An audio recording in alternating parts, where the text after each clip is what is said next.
Halo Sobat Spoiler, bagaimana kabarnya? Tentunya Millers doakan baik-baik saja. Jumpa lagi di channel Sektor Spoiler.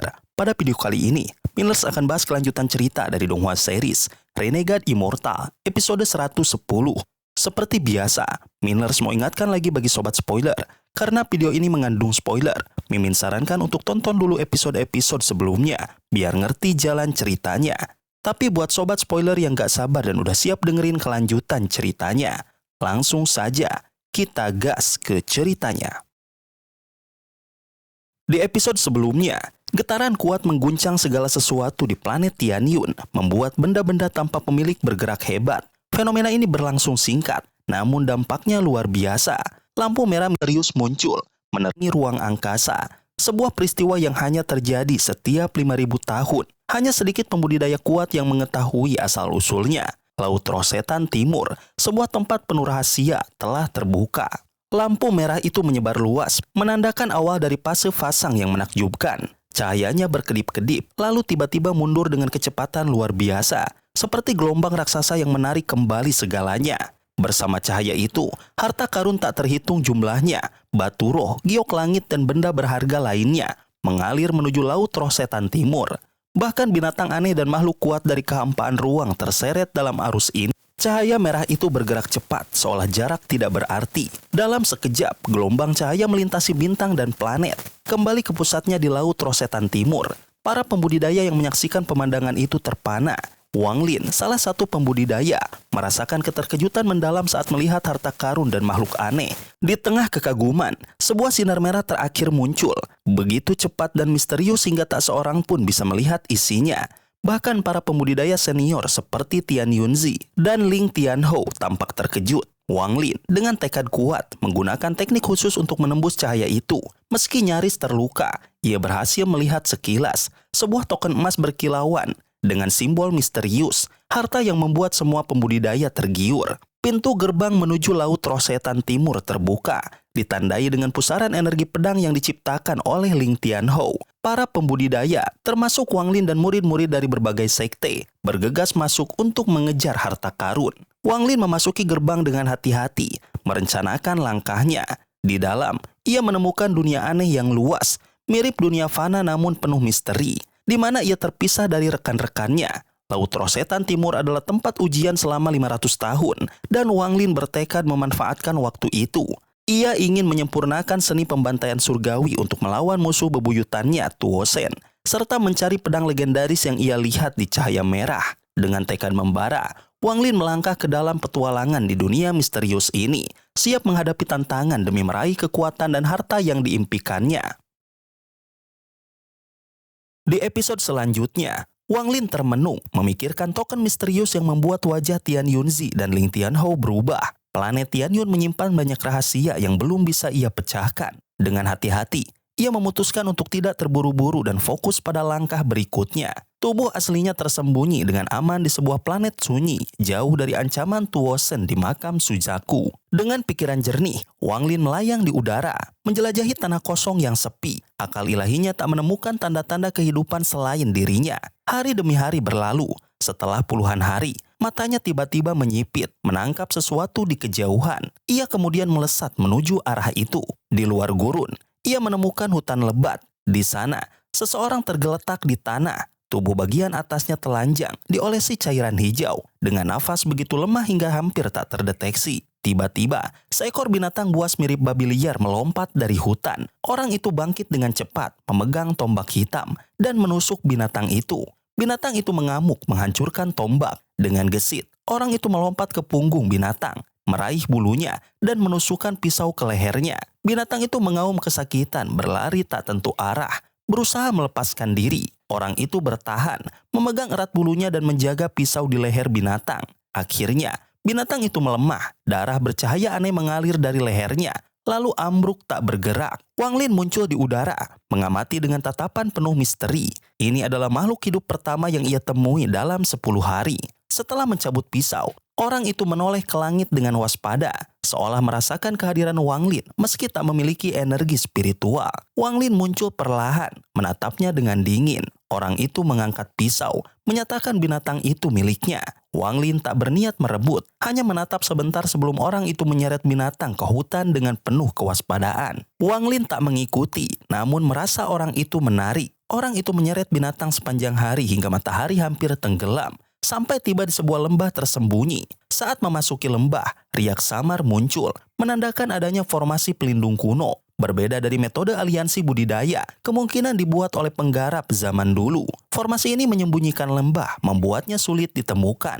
Wang Lin kemudian mengamati lembah dengan penuh minat. Laut Rosetan Timur ini terasa berbeda dari tempat yang pernah ia kunjungi. Ia mencoba menembakkan sinar energi spiritual ke lembah, tetapi formasi bereaksi, mengeluarkan gas hijau yang melahap energinya. Suara gaduh terdengar dari dalam, dan 3 orang bertelanjang dada keluar membawa senjata berkarat.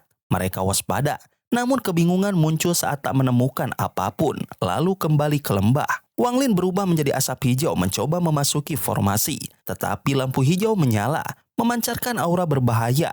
Ia mundur, menyadari formasi itu dirancang untuk melindungi dan menyerang penyusup. Dengan tenang, ia duduk di luar lembah, menunggu. Tak lama, kilatan cahaya muncul dan 4 orang keluar. Salah satunya memancarkan niat membunuh. Orang keempat melempar lengan tiang hitam bercahaya ke arah Wang Lin, lalu menyerang bersama yang lain. Dengan tatapan dingin, Wang Lin menghancurkan lengan tiang hanya dengan pandangan, lalu menangkap mereka dengan kekuatan misterius, menjebak mereka hingga tak bisa bergerak. Biasanya, Wang Lin tak peduli pada orang tanpa energi spiritual, tetapi lembah ini terlalu aneh. Formasi kuno yang melindunginya membuatnya penasaran. Ia duduk kembali, melanjutkan kultivasi sambil menunggu. Keributan terdengar lagi, diikuti kilatan cahaya.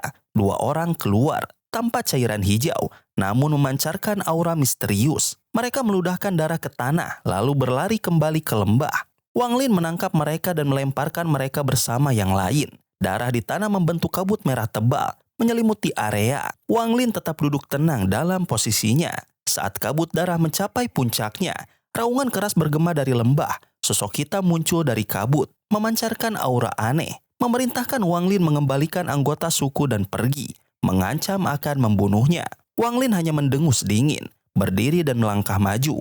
Riak kuat menyebar dari tubuhnya, mengguncang kabut darah hingga menghilang. Sosok hitam itu terkejut, dan Wang Lin menariknya mendekat lalu menjebaknya bersama yang lain.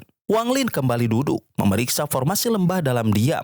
Gemuruh keras membuat lembah terdiam selama 3 hari. Pagi hari keempat, formasi bergemuruh, dan seorang lelaki tua berambut putih keluar bersama lebih dari 10 orang kurus bertelanjang dada. Lelaki tua itu, Ouyang Hua, memperkenalkan diri sebagai tetua lembah. Ia meminta maaf atas sikap suku mereka dan mengusulkan pembicaraan sambil mengembalikan anggota suku yang ditangkap. Ouyang Hua duduk di depan meja dengan beberapa buah, sementara Wang Lin duduk berhadapan dalam posisinya. Anggota suku yang terjebak telah dibebaskan. Ouyang Hua menceritakan bahwa ia telah tinggal di lembah sejak lama, tanpa tahu berapa waktu yang telah berlalu. Ia menyebut kota setan kuno, berjarak 15 juta kilometer, tempat ia belajar dan memperoleh umur panjang. Ia merasa Wang Lin bukan dari negeri ini, menyebutkan bahwa setiap 5.000 tahun, orang asing seperti Wang Lin datang, membawa pertumpahan darah. Ia menyarankan Wang Lin pergi ke kota setan kuno untuk menemukan apa yang dicari, karena suku mereka tak memiliki apa yang diinginkan. Wang Lin menatapnya tenang, bertanya apakah Ouyang Hua tahu apa yang ia butuhkan. Wajah Ouyang Hua muram. Ia berdiri, memperingatkan Wang Lin untuk pergi, atau ia akan bertindak kejam. Wang Lin hanya menatap dingin, mengacungkan tangan. Cahaya hijau berkumpul, lalu melesat ke formasi lembah, memicu gemuruh keras. Formasi bereaksi, tetapi Wang Lin mengeluarkan bendera pembatasan. Larangan hitam membentuk kabut gelap menyelimuti area. Wang Lin bagaikan jenderal iblis, memerintahkan formasi hancur. Gas pembatasan menyerang tanpa henti. Ouyang Hua dengan wajah muram, mencibir dan menghilang menjadi titik cahaya, mengungkap tubuhnya hanyalah ilusi. Wang Lin yang telah mempelajari formasi selama beberapa hari menyadari kelemahannya. Ia membentuk segel menunjuk formasi dan berkata pelan. Formasi berguncang hebat memancarkan cahaya hijau terang. Suara marah Ouyang Hua terdengar mengancam mengaktifkan formasi serangan. Wang Lin tak gentar. Gas pembatasan meledak menciptakan gelombang kejut. Lembah memancarkan cahaya hijau pekat dan riak hijau muncul, ditarik oleh kekuatan misterius, membentuk ilusi manusia raksasa setinggi puluhan kaki. Suara Ouyang Hua memerintahkan ilusi itu membunuh Wang Lin. Ilusi itu mengeluarkan raungan mengguncang langit. Wang Lin mencibir, membentuk segel dan berteriak, "Tombak pembatasan." Kabut hitam menutupi langit, membentuk tombak hitam sepanjang 30 kaki, dikelilingi petir hitam. Tombak melesat seperti petir, menembus ruang, menarik guntur, dan menghantam ilusi hijau dengan kekuatan dahsyat. Ilusi itu membentuk segel, memancarkan cahaya hijau dari rumput dan bunga, menyelimuti area. Melihat ini, Wang Lin mundur. Pikirannya dipenuhi simbol pembatasan kuno. Simbol-simbol itu menyatu, membentuk pola baru. Ia bergumam, sudah 57 set, masih harus berlanjut. Tombaknya hampir mengenai ilusi, menciptakan angin kencang. Ilusi runtuh di bawah tekanan, tapi cahaya di matanya bersinar terang. Tiba-tiba, ribuan kilometer di sekitar lembah memancarkan cahaya hijau, membentuk jaring raksasa yang menjebak Wang Lin. Jaring itu meledak, menghancurkan tombak. Wang Lin tetap tenang. Deduksinya hampir selesai. Tawa dingin Ouyang Hua mengejek, meminta Wang Lin menyerah. Wang Lin menatap lembah. Simbol-simbol di matanya membentuk pola akhir. Yang ke-83. Ini cukup untuk menghancurkan formasi, pikirnya. Sangkar hijau menyusut cepat, menghancurkan segala sesuatu. Saat mendekati Wang Lin, simbol pembatasan pertama muncul di matanya, melebur ke udara, menciptakan riak yang menghentikan sangkar. 10 simbol lain menyusul, membuat jaring hijau retak. Wang Lin melepaskan 30 simbol lagi, dan sangkar runtuh menjadi bintik-bintik cahaya. Dengan tenang, ia menatap lembah. Lebih dari 40 simbol pembatasan melesat, melemahkan cahaya hijau di sekitar lembah. Setiap langkahnya memicu lebih banyak cahaya hijau yang berkumpul membentuk pilar raksasa. Wang Lin terus melangkah, melemahkan pilar hingga runtuh. Ketika ia hampir mencapai lembah, formasi mulai goyah. Lusinan pria dari berbagai usia keluar dari lembah, dipimpin oleh Ouyang Hua. Tubuh mereka diolesi cairan hijau, dan Ouyang Hua menatap Wang Lin yang berdiri 10 langkah di depan dengan ekspresi rumit. Dalam hati, ia merasa menyesal, lalu menunjukkan tanda hormat. Ia mengakui kesalahannya dan memohon agar formasi pelindung lembah tidak dihancurkan, karena itu satu-satunya perlindungan desa mereka dari roh-roh iblis. Pria-pria di belakangnya memandang Wang Lin dengan ketakutan. Wang Lin mengamati mereka, lalu mengangkat tangan membentuk segel. Ia menuju ke udara, menciptakan riak yang perlahan memudar. Formasi pelindung lembah mulai pulih, kekuatannya kembali stabil. Ouyang Hua menghela nafas lega, tatapannya kini penuh rasa hormat, malah mulai turun. Dan Ouyang Hua mengundang Wang Lin masuk ke lembah, menyebutkan bahaya malam roh iblis yang segera tiba. Ia menggigit ujung jarinya, meneteskan darah ke dinding tebing. Gunung bergemuruh, seolah raksasa terbangun dan tebing terbelah membentuk terowongan menuju lembah. Wang Lin melangkah masuk tanpa ragu, pikirannya dipenuhi pertanyaan. Di dalam lembah, suasana terasa penuh harapan meski malam semakin gelap. Rumah-rumah sederhana berjejer, namun tak ada tanda-tanda penggarap, batu giok atau harta sihir. Tanaman hijau di lembah tetap terlihat jelas meski matahari telah tenggelam. Wanita dan anak-anak bersembunyi di dalam rumah. Wang Lin berhenti, terkejut melihat desa sederhana ini dilindungi formasi kuno. Perasaan ilahinya menyapu lembah, memastikan semua orang di sini hanyalah manusia biasa. Wang Lin memahami tekad mereka dan merasa malu telah berusaha menghancurkan formasi. Ia memutuskan untuk tidak masuk lebih jauh. Dari tasnya, ia mengeluarkan 3 botol giok berisi puluhan pil untuk memulihkan tubuh, lalu melemparkannya sebagai permintaan maaf atas gangguannya. Kemudian, ia berbalik menuju pintu keluar. Ouyang Hua mengambil botol-botol itu, memeriksanya dan wajahnya penuh kagum. Ia berbicara kepada sukunya dalam bahasa asing, dan mereka mengangguk. Beberapa tersenyum ramah pada Wang Lin sambil menunjukkan tanda terima kasih. Suasana lembah menjadi hidup. Anak-anak berlarian bermain, dan wanita keluar dari rumah mereka. Ouyang Hua bergegas mengejar Wang Lin, memintanya menunggu. Ia memperingatkan bahwa malam roh iblis sangat berbahaya, bahkan untuk seseorang sekuat Wang Lin, dan mengundangnya tinggal hingga pagi. Wang Lin berhenti, memandangnya sejenak lalu mengangguk. Mereka menuju rumah Ouyang Hua di sudut utara desa. Sebuah lukisan tua yang menguning di sudut menarik perhatian Wang Lin. Lukisan itu menggambarkan pria berusia 40-an dengan aura surgawi, menatap ke kejauhan sambil membentuk segel aneh. Di langit lukisan, awan hitam menggantung dengan bayangan ilusi samar. Wang Lin terpaku pada lukisan itu. Pikirannya melayang ke masa lalu di planet Suzaku. Nama Huang Long yang disebut Ouyang Hua sebagai surgawi tertinggi, mengingatkannya pada seseorang dari sekte Heng Yu, seorang master sekte pada tahap pembentukan formasi. Meski nama dan wajahnya sama, ia merasa mustahil mereka orang yang sama. Namun kesamaan itu terasa aneh, seolah menyimpan rahasia. Ouyang Hua menjelaskan bahwa formasi lembah telah ada sejak zaman tak terhitung, dibawa oleh leluhur mereka di bawah pimpinan Huanglong. Wang Lin tenggelam dalam kenangan pahit saat ia masih pemuda yang ditolak dunia abadi. Malam semakin gelap dan Ouyang Hua menceritakan bahwa lembah ini bagian dari negara setan langit, salah satu dari 9 negara di tanah roh iblis. Ia pernah belajar di kota setan kuno, mencapai kekuatan 1 bintang, namun kembali sebagai tetua suku karena tak cukup kuat. Negara setan langit dipimpin Raja Iblis Kunsu dengan 8 jenderal setan, 10 juta tentara iblis, dan lebih dari 100 kota. Ia juga menyebutkan bahwa setiap 5.000 tahun, orang asing seperti Wang Lin datang, membawa pertumpahan darah. Beberapa bahkan menjadi jenderal setan. Wang Lin mengerutkan kening, merasa ada petunjuk penting.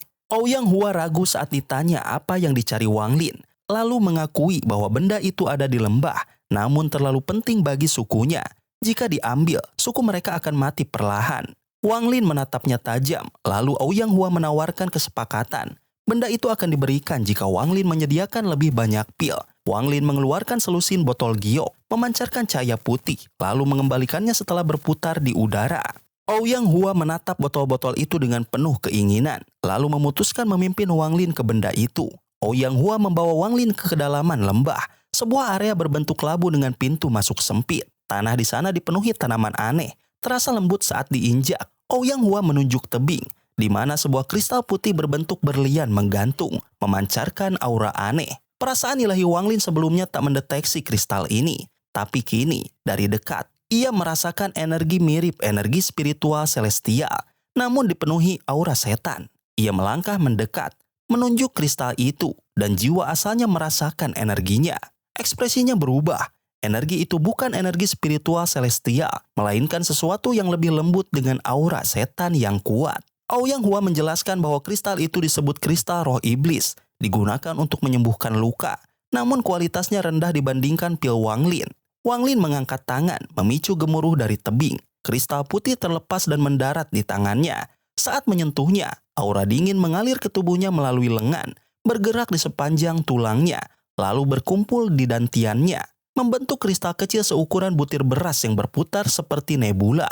Energi setan itu mengubah tubuh Wang Lin membawa perubahan tak terduga. Api iblis berkedip di mata Wang Lin. Pakaiannya berkibar dan aura iblis menyebar. Ouyang Hua terkejut, mundur beberapa langkah, bergumam tentang rumor bahwa orang asing yang menyentuh kristal roh iblis mengalami perubahan energi iblis. Wang Lin merasakan kenyamanan luar biasa dari energi itu, namun segera mengendalikannya. Api iblis di matanya memudar dan aura di sekitarnya lenyap. Dalam hati, ia merenungkan energi aneh itu, menduga bisa digabungkan dengan energi spiritual celestial.